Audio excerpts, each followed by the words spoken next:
कि हरिद्वार में भारत माता मंदिर के महंत और निरंजनी अखाड़े के महामंडलेश्वर स्वामी ललितानंद गिरी ने मंदिर ट्रस्ट पर गंभीर आरोप लगाए।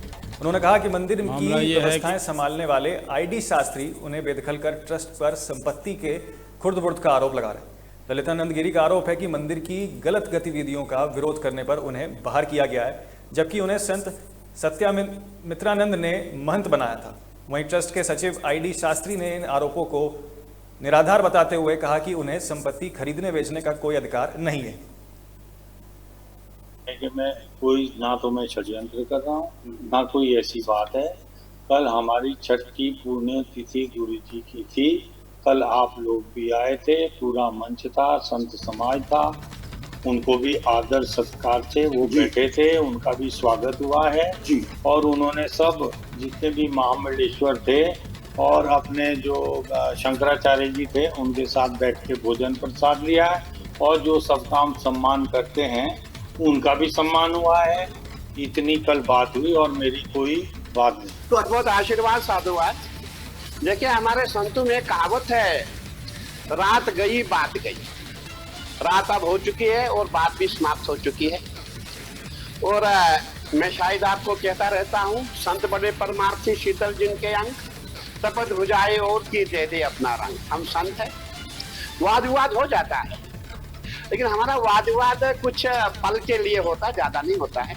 और महाराज श्री का कोई वाद विवाद नहीं था, थोड़ा समझने में गलती हो गई। मामला ये है कि हम लोग सच बोलते हैं।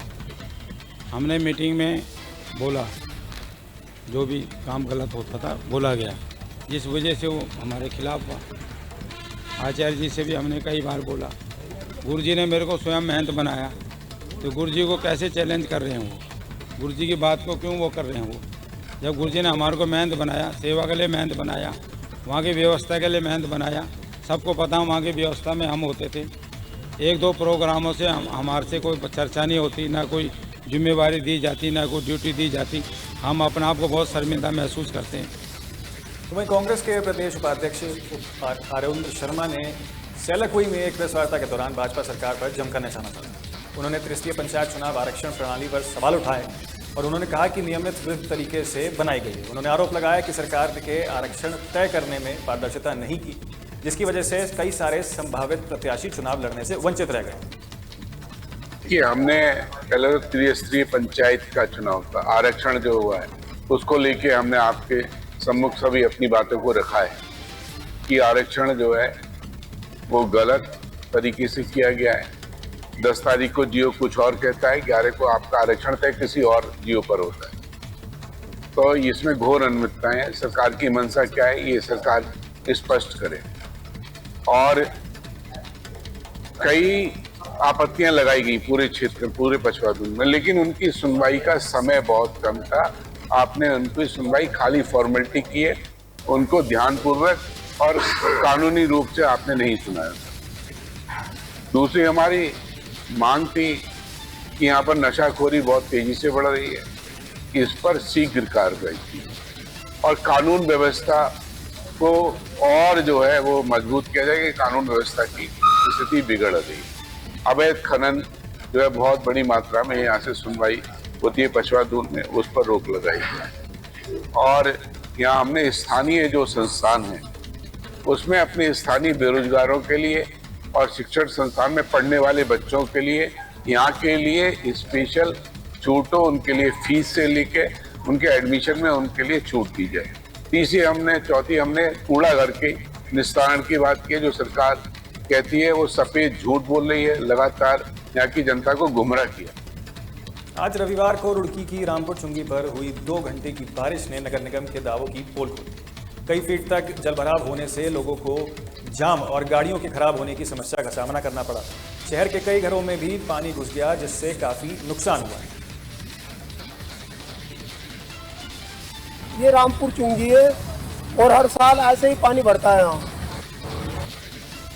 कोई यहाँ पानी का उपाय नहीं है, इसी वजह से पीछे भी पानी भर रहा, काशीपुरी में भी और इधर बराबर गुलाब नगर में। योग दिवस पर भराड़ी सेन में योग करने के बाद 8 देशों के राजदूत धर्मनगरी हरिद्वार पहुंचे, जहां उत्तराखंड सरकार के अधिकारियों के साथ आयुष, पर्यटक और सांस्कृतिक मामलों से जुड़े हुए विभिन्न पहलुओं पर चर्चा की।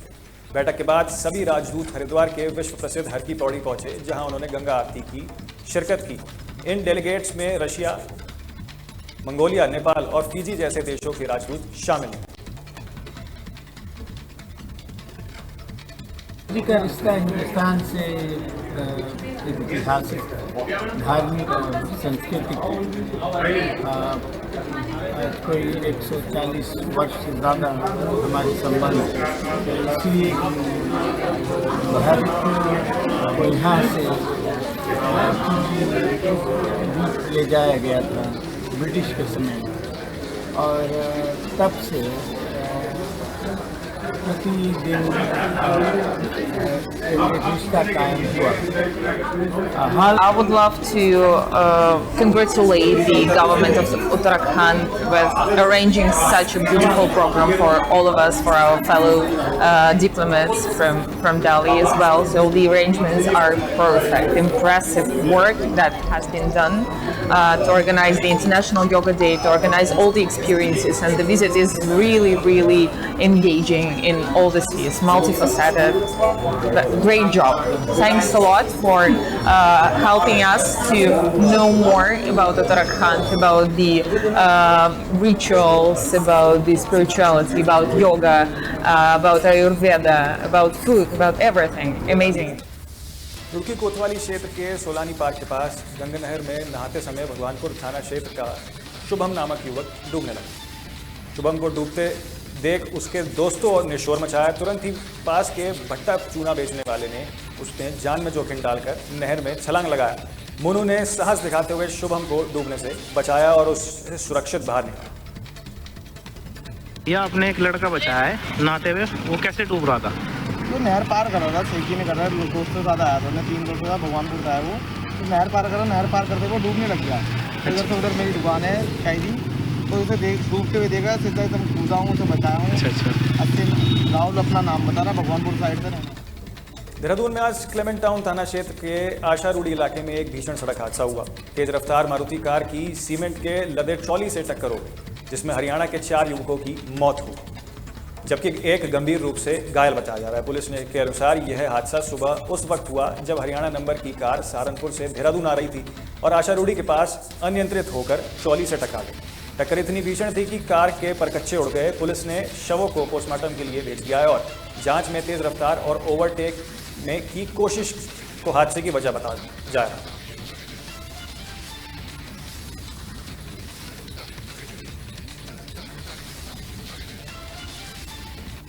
रुड़की के गंगानगर क्षेत्र कोतवाली में एक चौंकाने वाला मामला सामने आया है। करोड़ों की धोखाधड़ी के आरोप में लंबे समय से जेल में बंद अनीश कालिया को जमानत मिलने के बाद शनिवार शाम रिहा कर दिया गया।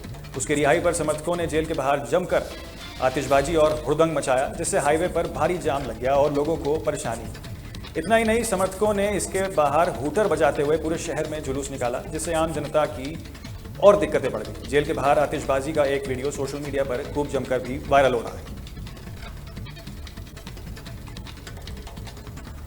जो वीडियो आपने मुझे दिखाई और ये मेरे संज्ञान में पिछले आधे घंटे से है, इंस्पेक्टर गंगानगर से भी बात हुई, तो ये व्यक्ति कल जेल से फेल आउट हुआ है और उसके बाद बताया जा रहा है कि काफ़ी सदस्य उसके वहाँ पर थे, तो रोड भी शायद बाधित हुआ है। तो इसमें हम पूरी में एक रिपोर्ट लेने के बाद इंस्पेक्टर से इसमें हम आगे कार्रवाई करेंगे।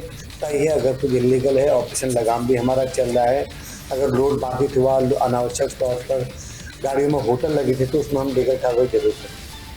तो भारत सरकार के ऑपरेशन सिंधु के तहत ईरान में फंसे भारतीय नागरिकों को सुरक्षित भारत वापस लाया जा रहा है। ऑपरेशन सिंधु के तहत निकाले गए लोगों की कुल संख्या 1117 पहुंच चुकी है। इस ऑपरेशन को लेकर मुख्यमंत्री पुष्कर सिंह धामी ने कहा कि दुनिया के किसी भी कोने में भारतीयों पर संकट आने पर प्रधानमंत्री मोदी के नेतृत्व में हर संभव मदद भारतवासियों के लिए की जाती है।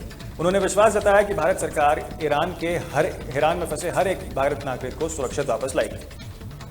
देखिए, जब भी देश के लोगों पर कोई भी संकट आया है, कोई भी चुनौती आई है, दुनिया के अंदर कहीं भी प्रवासी भारतीय रहते हैं, तो आदरणीय प्रधानमंत्री श्री नरेंद्र मोदी जी के नेतृत्व में उस समय की देशकाल परिस्थिति के अनुकूल जो भी काम उनके लिए उनकी सहायता कर सकता है, उनको उन देशों से सुरक्षित निकालना हो, इससे पहले भी चलाया गया और इस समय भी चलाया जा रहा है। तो सभी भारतवासी जो अप्रवासी हैं, वहाँ पर काम के लिए हैं, वहाँ पर अन्य प्रकार के प्रयोजनों से रह रहे हैं, उन सभी को सुरक्षित भारत की सरकार भारत में निकाल कर लाई। देखिए, आज मुख्यमंत्री पुष्कर सिंह धामी हरिद्वार दौरे पर रहे, जहां उन्होंने ऋषिकुल आयुर्वेदिक कॉलेज में आयोजित युवा कार्यकर्ता सम्मेलन और भारतीय मजदूर संघ उत्तराखंड के स्वर्णीय 70 वर्ष समापन समारोह में मुख्य अतिथि के रूप में शिरकत की। उन्होंने भारतीय मजदूर संघ की 70 वर्षों की उपलब्धियां, संघर्षों और योगदान को सहारा बताया और कहा कि ये संगठन में श्रमिकों की आवाज को बुलंद करता है। उन्होंने कहा कि सरकार श्रमिक के हितों की रक्षा के लिए प्रतिबद्ध है और प्रधानमंत्री के नेतृत्व में श्रमिकों के लिए योजनाएं चलाई जा रही हैं। श्रमिकों के उत्थान के लिए और साथ में देश के कल्याण के लिए सबका समन्वय करते हुए लगातार पूरे देश के अंदर काम कर रहा है। 70 साल की अपनी यात्रा को पूरा कर रहा है। वहीं उत्तराखंड में एक अच्छा वातावरण आज हमारे औद्योगिक संस्थानों में हमारे श्रमिकों के भी बना है और जो आदरणीय प्रधानमंत्री जी का विकसित भारत का संकल्प है, उसको राष्ट्र प्रथम मानकर लगातार हमारे मजदूर संघ के कार्यकर्ता उसमें अपना योगदान दे रहे हैं और हमने भी राज्य के अंदर उनके साथ लगातार संवाद स्थापित किया। फिलहाल के लिए खबर उत्तराखंड में इतना ही। मुझे दीजिए इजाजत, लेकिन बाकी तमाम खबरों के लिए आप देखते रहिए तहलका डिजिटल। नमस्कार।